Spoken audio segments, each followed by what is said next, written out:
ओम ऋग्वेद मंडल 10 सूक्त 117 मंत्र 1।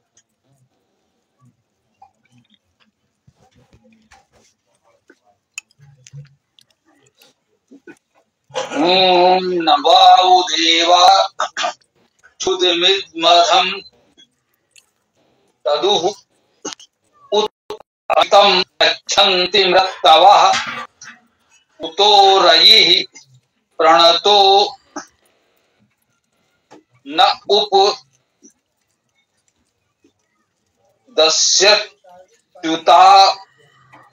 प्रणन्मर्डितारं न विन्दते।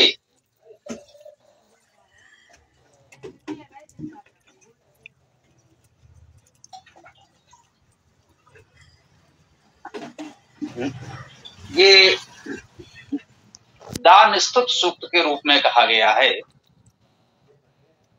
दान की स्तुति या प्रशंसा की गई है। कह सकते हैं कि इसमें दान के विषय में बताया गया है। महत्वपूर्ण बात यह है, हमारा ध्यान गया इसमें ऋषि भिक्षु आंगिरस है। इस सूक्त में दान की बात की जा रही है तो ऋषि भिक्षु है, भिखारी है। इसका ऋषि भिखारी है। इस सूक्त से इस बात की कुछ पुष्टि होती हुई लग रही है कि जो एक मान्यता इस प्रकार की आई है, मंत्रों में ऋषि के रूप में जो शब्द होते हैं वे व्यक्तिवाचक न होकर भाववाचक हैं, गुणवाचक न कहें, ऐसा मुझे लगा, भाववाचक कहें। भिक्षु का भाव, दान की स्तुति प्रशंसा करेंगे किसके लिए? इसमें मुख्य भाव है भिक्षु का, भिक्षु होना। भिक्षु आंगिरस कहा गया, अंगिरा से संबंधित है। वो अंग गत्यर्थक धातु है, समीप आना विशेष अर्थ है। अंगिरा जो अपने समीप हो, उससे संबंधित एक भिक्षु। हमारे समीप, हमारे निकट, आसपास यदि कोई भिक्षु है, याचक है, मांगने की स्थिति में है, उसकी आवश्यकता की पूर्ति सामान्य रूप से नहीं हो पा रही है, तो ये हमारा दायित्व तो है ये अपनी सामर्थ्य के अनुसार उसकी सेवा सहायता करें, दान करें। दान शब्द का अर्थ देना ही है, दा धातु है, दा से दान बना। इसे मुझे पठ से पठन, गम से गमन, दा धातु से दान, मां धातु से मान। तो दान का अर्थ देना ही है, कुछ और नहीं। यदि कोई भिक्षु है अर्थात ऐसा कोई व्यक्ति जिसकी आवश्यकता है पूरी नहीं हो पा रही है, उसे इस सूक्त का ऋषि कहा गया है। ऋषियों मंत्र द्रष्टारा, इस सूक्त को वही देख सकता है जो भिक्षु भाव में हो।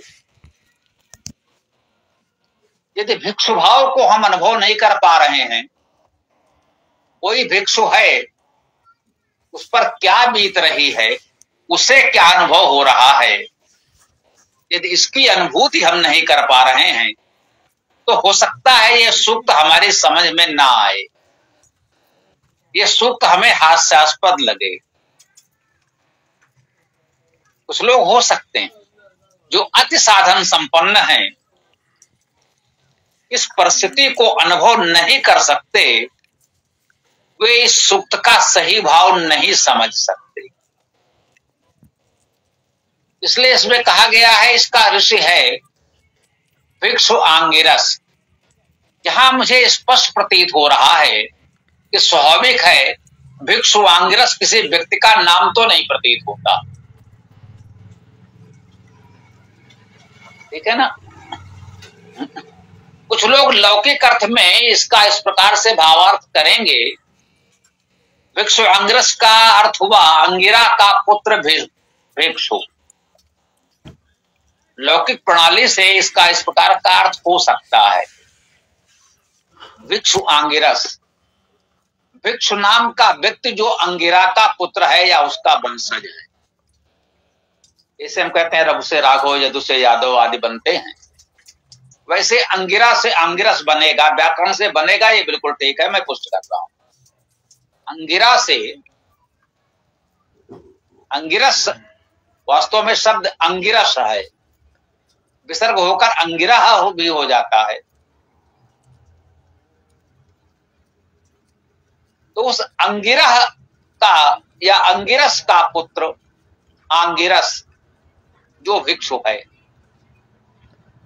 महान ऋषि अंगिरस या अंगिरा महान ऋषि हैं, उनका पुत्र भिक्षु है नहीं भाई।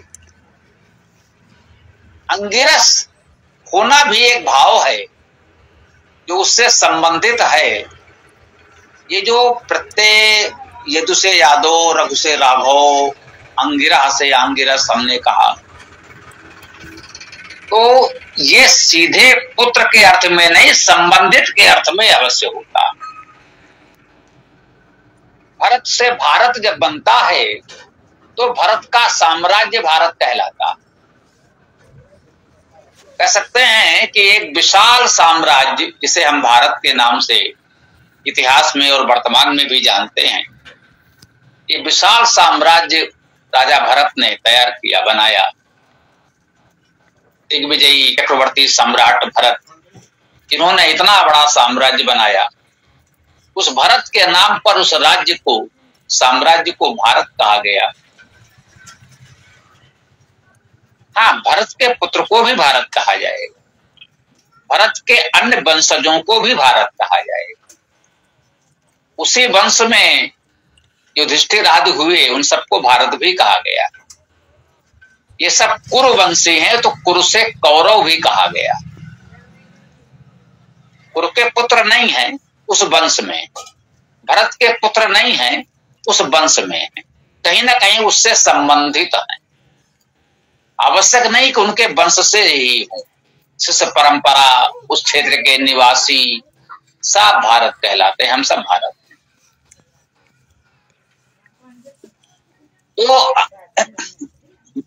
इस प्रकार से अंगिरा या अंगिरस से आंगिरस शब्द बना। अंगिरा से संबंधित, अंगिरस से संबंधित जो हमारा अंगभूत है, हमारे निकट है, वो भिक्षु है।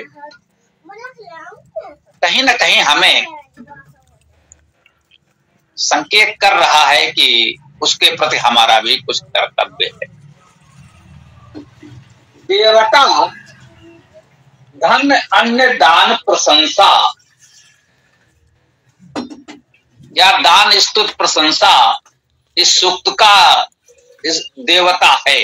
इस सूक्त में देवता किसे कहा गया? धन अन्न दान की प्रशंसा स्तुति, ये इस सूक्त का विषय है। देवता का अर्थात जो उसकी दिव्यता है, जो विषय वस्तु है, जो विशेषता है, वो ये है। इस सूक्त में जिस विषय में बताया गया है वो ये है, धन अन्न दान की प्रशंसा इसमें की गई। अब धन अन्न दान किसके लिए होगा जिसकी हम प्रशंसा करें? तो वो है भिक्षु आंगिरस ऋषि। ऋषि है भिक्षु आंगिरस। तो भिक्षु के लिए हमें धन अन्न आदि का दान करना है, उसकी प्रशंसा की जानी चाहिए, स्वाभाविक है। इस एक मंत्र को भी समझ लेंगे तो मुझे लगता है मूल भाव तो समझ में आ जाएगा। इसका और कोई अर्थ किया नहीं जा सकता। एक महत्वपूर्ण मंत्र मानकर आपने चुना होगा, ऐसा हम मान लेते हैं।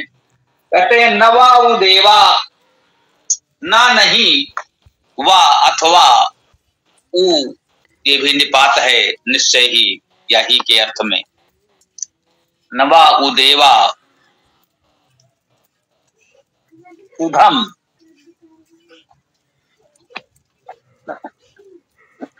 नवा उ देवा क्षुदम इद्वधम, निश्चय ही देवों ने ना नहीं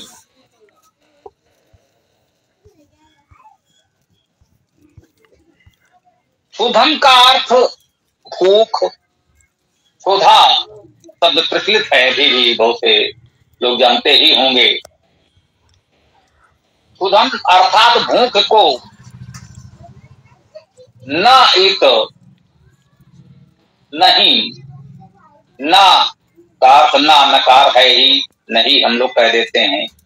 इत भी निपात है, बे है, ही के अर्थ में ही आता है, बल देने के अर्थ। न इत नहीं ददुहु दिया है। ददुहु दाने धातु का क्रिया रूप है, भूतकाल में प्रयुक्त हुआ है। ददु में दा पुनरुक्त है, धातु में एक दा है, इस क्रिया रूप में दो दा है, ऐसा होता है। पपाट पढ़ा, पढ़ धातु से पपाट पढ़ा, लिलेख लिखा, यहाँ कहा ददु दिया। देवा वै क्षुधम नैत ददु, देवों ने निश्चय ही क्षुधा अर्थात भूख को नहीं दिया।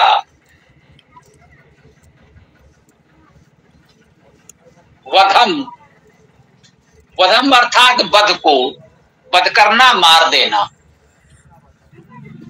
वध हन धातु है, अर्थात हन धातु के अर्थ में ही वध का प्रयोग होता है। हन धातु का अर्थ मारना, हिंसा करना। वध करते हैं लोग, ये आपने सुना ही होगा, उनका वध कर दिया।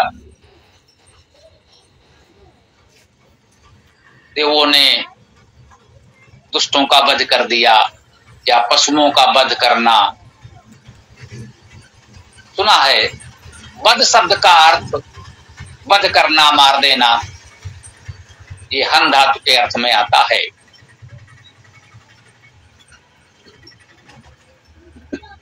कह रहे हैं नवाउ देवा क्षुधम इत वधम ददुहु, देवों ने हमको ये भूख नहीं दी है। वधम ददुहु, मृत्यु ही दे दी है। कल्पना कीजिए, इस मंत्र का, इस सूक्त का ऋषि भिक्षु है, और उस भिक्षु की क्या स्थिति है? वो भूखा है, उसे भूख लगी है, और भोजन की कोई व्यवस्था नहीं है। कौन कहता है कि वैदिक संस्कृति बड़े बड़े लोगों की बड़ी बड़ी बातें करता है? अच्छा हुआ ये मंत्र सूक्त आपने खोज कर दिया। एक भिक्षुक की, भिखारी की जितनी चिंता वेद कर रहा है, कोई साम्यवादी समाजवादी नहीं कर सकता। आज भी देख लीजिएगा, कोई कितना भी निर्धन हितैषी हो, इतनी चिंता भिक्षुओं की करते हुए आप किसी को नहीं पाएंगे, जितना ये वेद मंत्र कह रहा है कि देवों ने भूख नहीं दी है, मृत्यु ही दे दी है। भिक्षुक भूखा हो, अन्न की व्यवस्था न हो, तो उसे क्या अनुभव होगा? उस भिक्षुक की पीड़ा को कैसे व्यक्त किया जा रहा है? इस वेद काव्य में कह रहे हैं देवों ने भूख नहीं दी है, मृत्यु ही दे दी है। भूख उसके लिए मृत्यु के समान है। नहीं भोजन मिला तो मृत्यु तो हो ही जाएगी।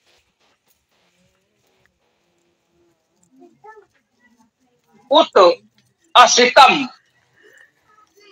उत हमने कहा ये और के अर्थ में आता है। उत दा अकारांत है, उत असितम।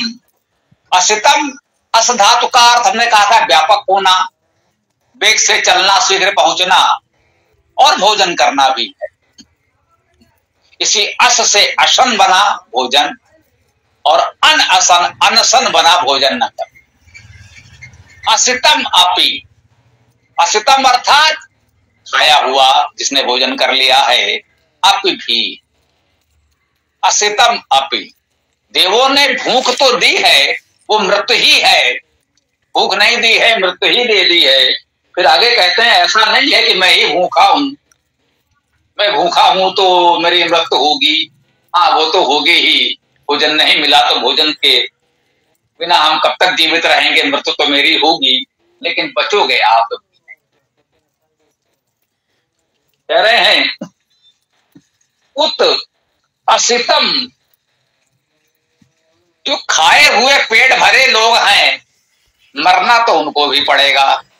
ये मत सोचो कि आज ये भिक्षु भूखा है और आप आराम से, आपके पास तो सारी सुविधाएं हैं, आप 56 भोग का आनंद ले रहे हैं और आपके पड़ोस में कोई भूखा है, भूख से मर रहा है और आप आनंद में हैं। तो ऋषि कह रहा है, ये वेद मंत्र कह रहा है, उत असितम अपि, ऐसे खाए अघाए लोग भी मरेंगे ही, बचेंगे नहीं, एक दिन मरना तो आपको ही पड़ेगा। उप असितम उप, उत असितम उप गच्छन्ति मृतवः। उप असितम, क्या कहा, उत असितम उप गच्छन्ति मृतवः, खाए हुए लोग, पेट भरे लोग भी उप समीप गच्छन्ति, जाते हैं, मृतवः। तो ये खाए पिए पेट भरे लोग भी मृत्यु के समीप जाते हैं। मृत्यु के पास जाने से, मृत्यु के समीप जाने से ये खाए पिए पेट भरे लोग भी बच नहीं पाते। एक भिक्षु की वेदना समझिए, एक भिक्षुक की, भिखारी की वेदना समझिए।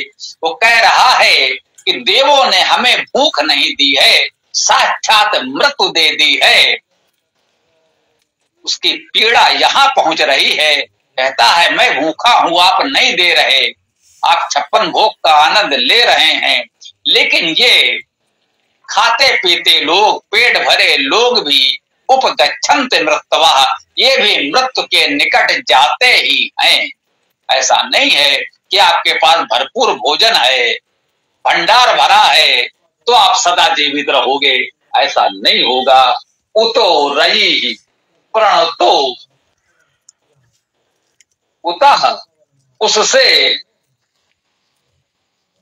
और रयि, अब ये रयि पद विचारणी हो सकता है। इस पूरे मंत्र के संदर्भ को देखते हुए रयि पद का अर्थ धन किया गया है। ये भावार्थ हमें स्वीकार है, क्योंकि इस मंत्र की मूल भावना को यहां वो पूरी तरह व्यक्त कर रहा है, इसलिए इस रयि पद का भावार्थ धन करना हमें स्वीकार है, ठीक लगा है। वैसे रय धातु गत्यर्थक है, गति करने के अर्थ में है। गतिशीलता, प्रगतिशीलता इसका मुख्य गुण है। रय धातु रयते रूप बनता है। गतो प्रापणे, गतो जाने के अर्थ में है, प्रापणे अर्थात प्राप्त करने के अर्थ में है। गतो प्रापणे अर्थ में रय धातु है, जिससे ये रय बन सकता।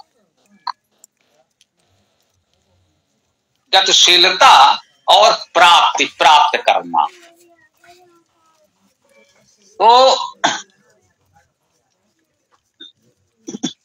यानी उतो रयि, और जो आपकी गति प्रगति प्राप्ति है, जो कुछ आप प्रगति कर पा रहे हैं, जो कुछ आपको प्राप्त हुआ है, रयि शाब्दिक अर्थ हुआ गति प्राप्ति, प्रगति प्राप्ति, ठीक है। इसका भावार्थ धन कर दिया गया। मैंने कहा चलो स्वीकार है, क्योंकि इस मंत्र का तो मूल भाव ही ऋषि ही भिक्षु है, देवता अन्नदान है, तो रई का भावार्थ धन कर देना उचित है। प्रणतो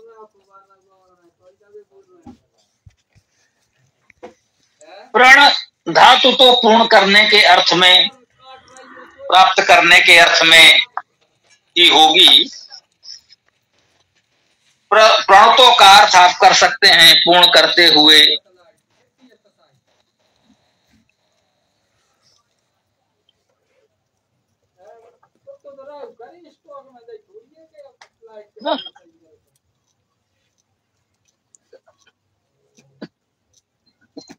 देखिए, प्रणतो अर्थात पूर्ण करते हुए, उसकी आवश्यकताएं पूर्ण करते हुए, अर्थात देते हुए, दान के अर्थ में इसको ग्रहण किया गया है, तो फिर हम कहेंगे उसी दृष्टि से ये भी ठीक है।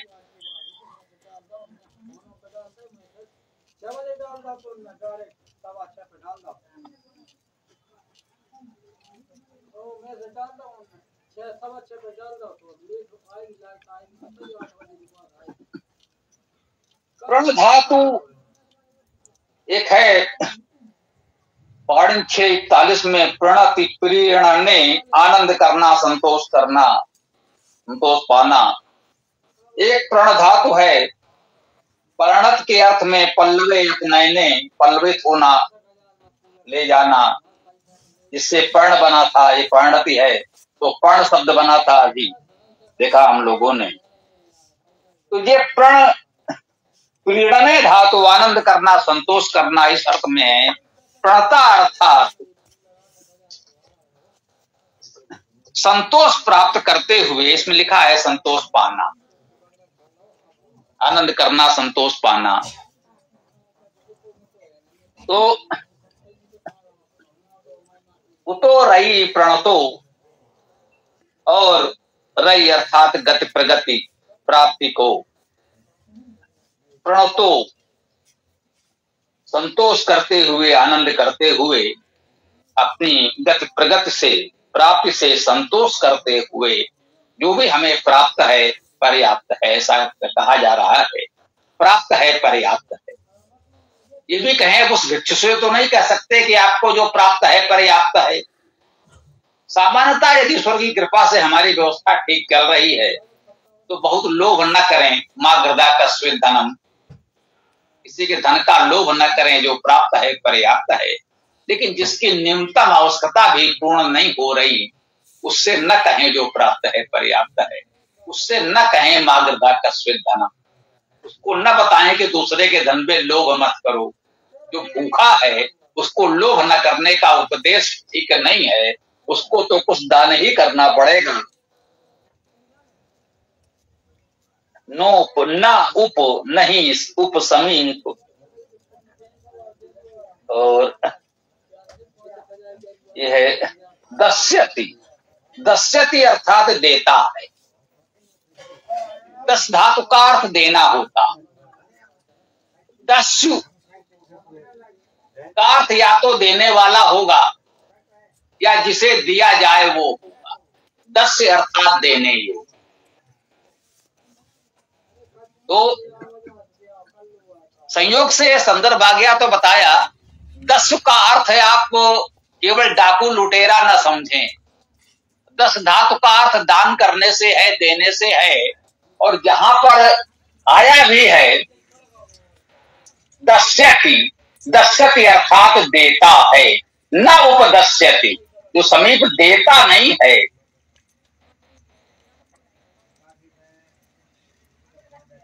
उत और आपरणम मर्डितारम न विंदति।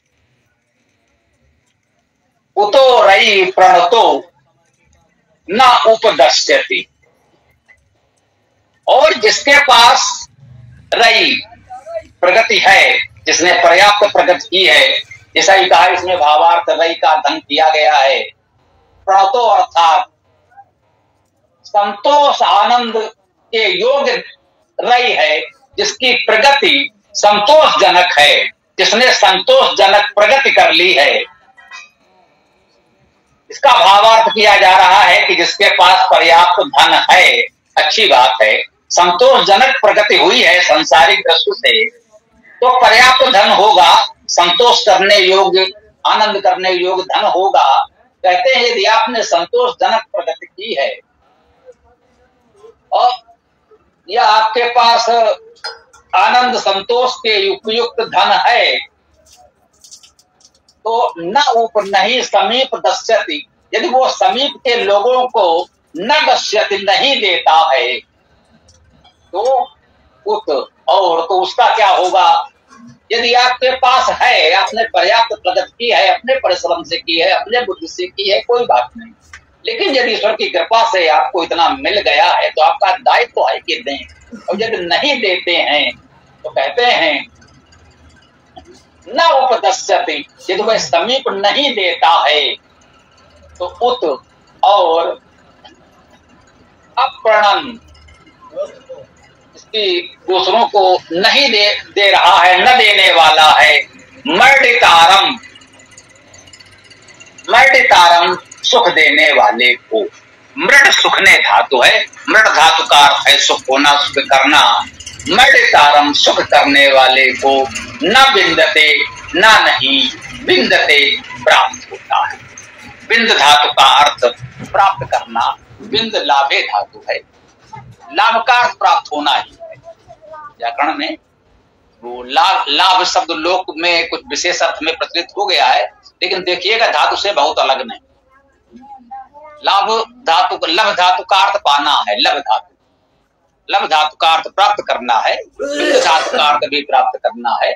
न बिंदते कहा है, बिंद लाभे धातु है, लाभ के अर्थ में बिंद धातु भी होती है। तो कहते हैं कि ऐसा व्यक्ति जो समर्थ होते हुए भी अपने समीप के लोगों को नहीं देता है, जिन्हें आवश्यकता है उनकी सहायता नहीं करता है,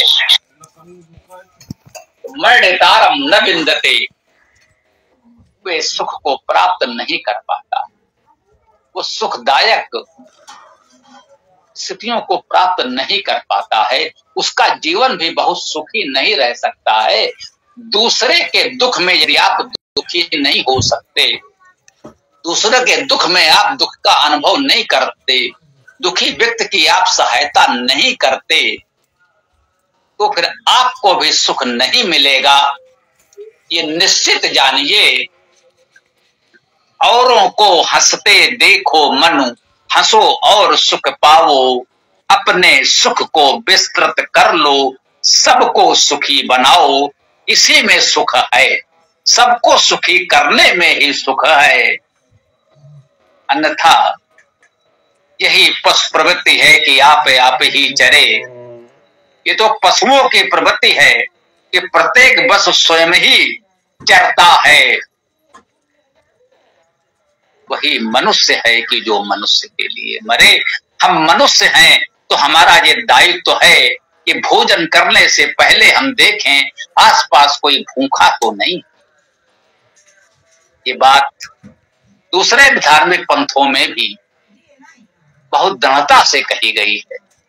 कौन कितना पालन करता है वो एक अलग बात है, लेकिन ये बात अन्य पंथों में भी हमें सुनाई पड़ती है कि भोजन करने से पहले देख लो आपके अड़ोस पड़ोस में कोई और भूखा तो नहीं, उसको खिला कर खाओ। अकेले खाने वाला पाप का अन्न खाता है, निश्चित रूप से वो सुख को प्राप्त नहीं कर पाता है। भंडार भरा हो सकता है, संसाधन भरे हो सकते हैं, लेकिन वो आनंद, वो सुख उसे नहीं मिल सकता है। ये बहुत उत्तम मंत्र, बहुत उत्तम सूक्त का चयन किया आपने। इससे वास्तव में पता चलता है कि वेद को जन सामान्य की, दुखी पीड़ित भिक्षुकों की भी कितनी चिंता है। केवल आत्मा परमात्मा की बात नहीं करते, केवल ध्यान होकर संध्या उपासना करने की बात नहीं करते, ये भी कहते हैं कि दीन दुखियों की भी चिंता करो, ये वेद हमको सिखाता है, ये वेद की व्यावहारिकता है। बहुत बहुत आभार, धन्यवाद इस उत्तम सूक्त का, मंत्र का चयन करने के लिए। ओम।